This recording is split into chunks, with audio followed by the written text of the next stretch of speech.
Et moi, remercie tout le monde qui est là, qui vient célébrer la vie Lionel aujourd'hui. Hein? La vie. La vie Mika, je veux dire. C'est la vie Mika. Et moi, remercie Gabi, petite moi, que je suis tellement fière de lui. Parce que Gabi, c'est un vrai héritier de papa, c'est même gentillesse, c'est même sourire, c'est même joie de vivre. Et moi, remercie tout Vanessa, parce que moi, songe Lionel, ma pompe parole dans mes Lionel, si Lionel te dit, Mika, où joignez, il faut ça. Et réellement, 3 ans de bonheur, ça, que Mika passe avec Vanessa, moi, remercie pour ça. Avec toute famille. Alors, je vais partager un message avec vous que je vais dire en français. Ça m'est venu en français de tout mon cœur. Le français, c'est aussi ma langue. Mais c'est un message pour moi qui est très important à partager avec vous aujourd'hui. Et beaucoup de personnes s'étonnent de ma sérénité, de mon courage. Je suis la première à m'en étonner moi-même. Et je veux partager avec vous le pourquoi de ma sérénité.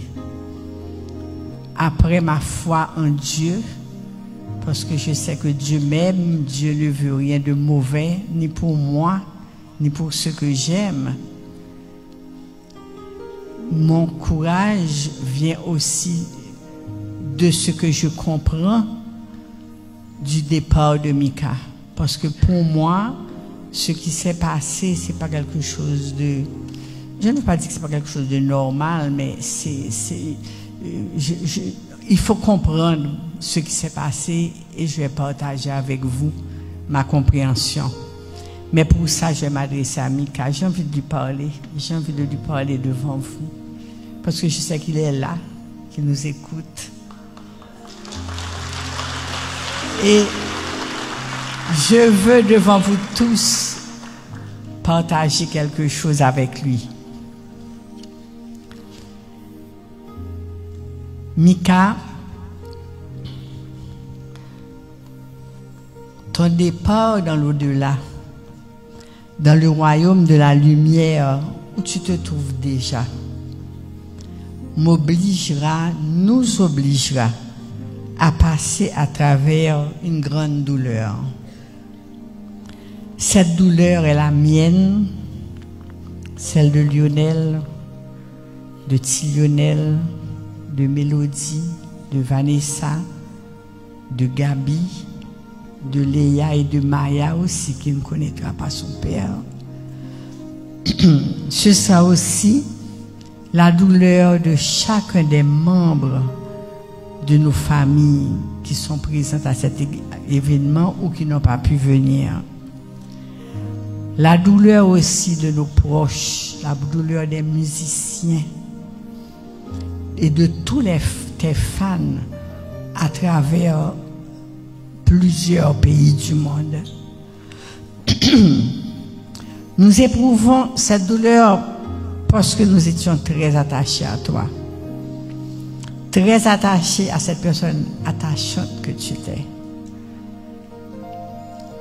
Tu étais attachant par ta joie de vivre, ta générosité, ton amour pour la vie. La blessure que pose ton départ nous fait à tous très mal et nous prendrons un temps pour pouvoir en guérir. Cependant, ta mort ne marque pas ta disparition. Ta mort, c'est le départ de ton corps. Tu es libéré de ton enveloppe corporelle et actuellement tu es épanoui. Tu te réalises maintenant dans la lumière. Tu es encore bien vivant près de nous par l'amour que tu continues à nous donner à chacun, par les rêves, par cet idéal que tu nous as légué. Nos liens avec toi demeureront à tout jamais à travers ces rêves, ces projets que tu as glissés dans nos cœurs pour ta famille immédiate, pour ta musique, tes projets sociaux, etc. Je suis si triste de ton départ. Cependant, Dieu me donne et me donnera la force de supporter ton absence à travers ton amour et celui que nous recevons de nos amis, à travers tous les messages quotidiens dont nous sommes chacun comblés. Ma force à moi me vient particulièrement des dernières conversations que nous avons eues régulièrement, toi et moi, pendant ces dernières semaines, ces derniers mois, où tu m'exprimais ta souffrance, ta colère par rapport à toutes les injustices de ce monde dont tu étais profondément conscient. La situation de notre pays, la méchanceté des messages circulant à travers les réseaux sociaux, l'inexistence d'un système de droit d'auteur privant les artistes haïtiens d'une richesse à laquelle ils ont droit. Tu me disais tout le temps, maman, droit d'auteur qu'a rapporté à Haïti, plus l'argent parce que tourisme. Tu me disais ça tout le temps. Tu as mordu à la vie à pleines dents.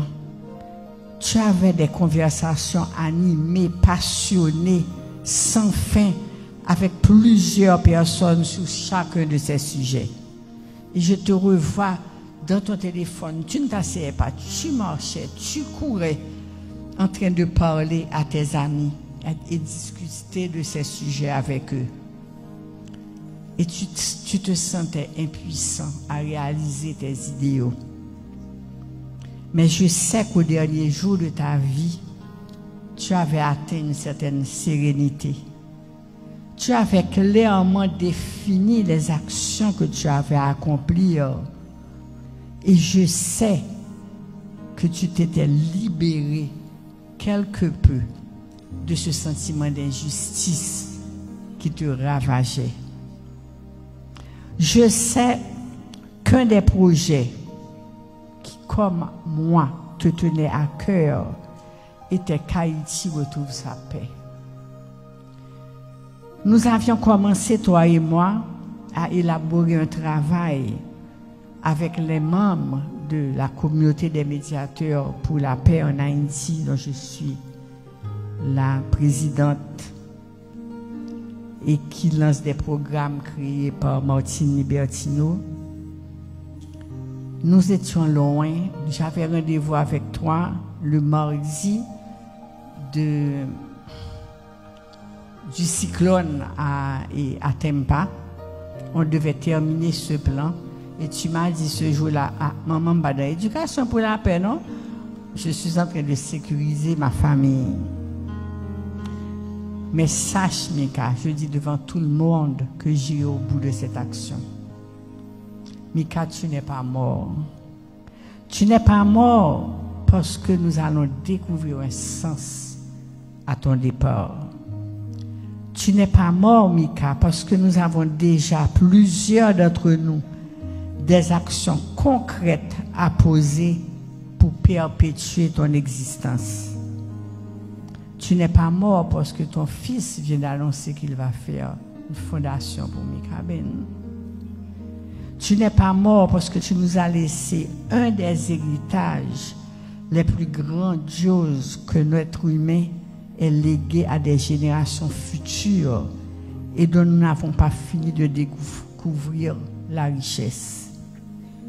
Tu n'es pas mort, Mika, parce que ta mission n'est pas terminée. Et je suis convaincu que dans la lumière où tu baignes maintenant, tu accompagneras chacun de nous par rapport au rôle que tu veux que nous jouons pour que nous puissions t'aider à aller au bout de tes idéaux. Mais par-dessus tout, Mika, je t'aime.